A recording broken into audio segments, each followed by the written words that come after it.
समाज हो गल जितने नंगा गाना बा अब माई दिया बाप पुत कुल सुने में भल दीवाना बा। घर भर परिवार लपट के सुनत बा साज दोपहरिया में अरे उठा ले जाऊंगा तुझे यार हरिया में देखती रह जाएगी अम्मा तुम्हारी। तो आजकल का गाना लिखे वाले सचमुच का पगला गए ने। आजकल का गाना लिखे वाले सचमुच का पगला गए ने। आ गावे आ बजावे वाला गीत संगीत कुल भाग गए। अब लेडीज का गाना गावे वाला जेंट्स बेचारा गावत बा। लेडीज का गाना गावे वाला जेंट्स बेचारा गावत बा। और राजा बलमुआ सैया सजनवा कह के कमर हिलावत बा। अब दर फुहर मेहरारू गवैया यूट्यूब पर फेसबुक पर इतना नाच नाच के गा गा के भेजत है समाज कि दर फुहर मेहरारू गवैया नानो के न तनको शरम बा आ गावत है सब मार द सटा के लोहा गरम मार द सटा के लोहा गरम। आजकल गवैया गावत हम लाज है कुल छोड़ के तनी जाए से पहले खा लो लाल से रोटी तनी जाए से पहले लाल से रोटी गाँव शहर में जब से सीडी टीवी लाग गई हो सवेरे पेपर में पढ़ा फलाने का बिटिया तो भाग गई। अब लाज हया कुल खत्म हो गई। अब लाज हया कुल खत्म हो गई। समाज का स्तर घटे लगल। पढ़ाई लिखाई छोड़ के लड़का गंदा गाना रटे लगल। गाँव में लड़का लड़की से कहला रात दिन चोर चक्कर में रहिला अरे चल चल चल तोरी माई से कहला चल चल तोरा माई से कहला। अब गाँव में लड़का डीजे बजावत हमासा चलाई के जनरेटर तोहर दोनों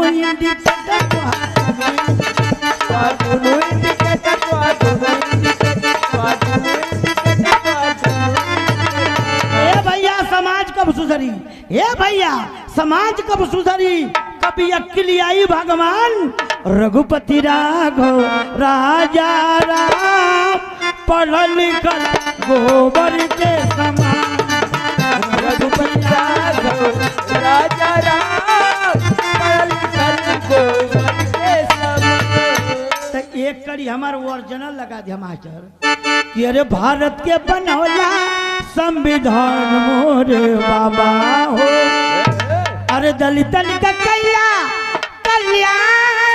मोरे बाबा हो अरे दलितन का कल्याण मोरे बाबा हो भारत के बनौला संविधान मोरे बाबा भारत के बनौला संविधान बाबा हो भारत के बनौला संविधान बाबा हो दलितन का कल्याण मोरे बाबा हो दलितन का कल्याण मोरे बाबा हो भारत के बनौला संविधान मोरे बाबा हो भारत के बनौला संविधान मोरे बाबा हो भारत के बनौला संविधान मोरे बाबा।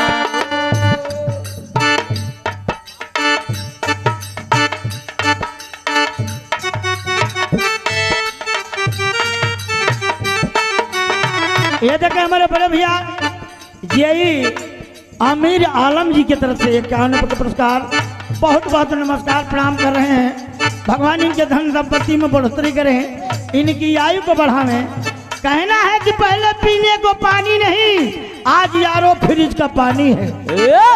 पहले पीने को पानी नहीं आज यारो फ्रिज का पानी है। पहले रहने को झोपड़ी नहीं आज महलों की जिंदगानी है।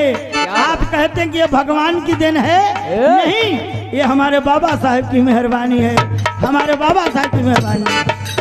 ये भारत के बनौला संविधान मोरे बाबा हो भारत के बनौला संविधान मोरे बाबा हो।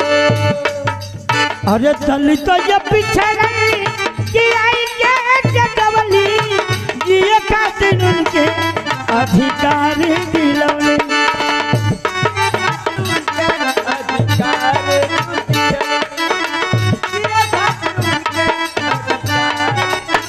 दलित या पिछड़ी की आई के जगवली ये खातिर उनके अधिकार दिलौले अरे नारी के दिहली सम्मान मोरे बाबा हो नारी के दिहली सम्मान मोरे बाबा हो भारत के बनौला संविधान मोरे बाबा भारत के बनौला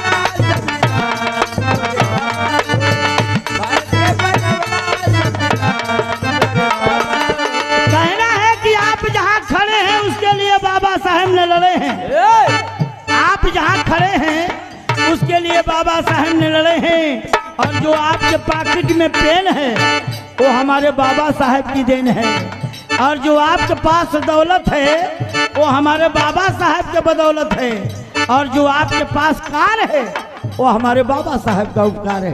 वाह! ये भारत के बनौला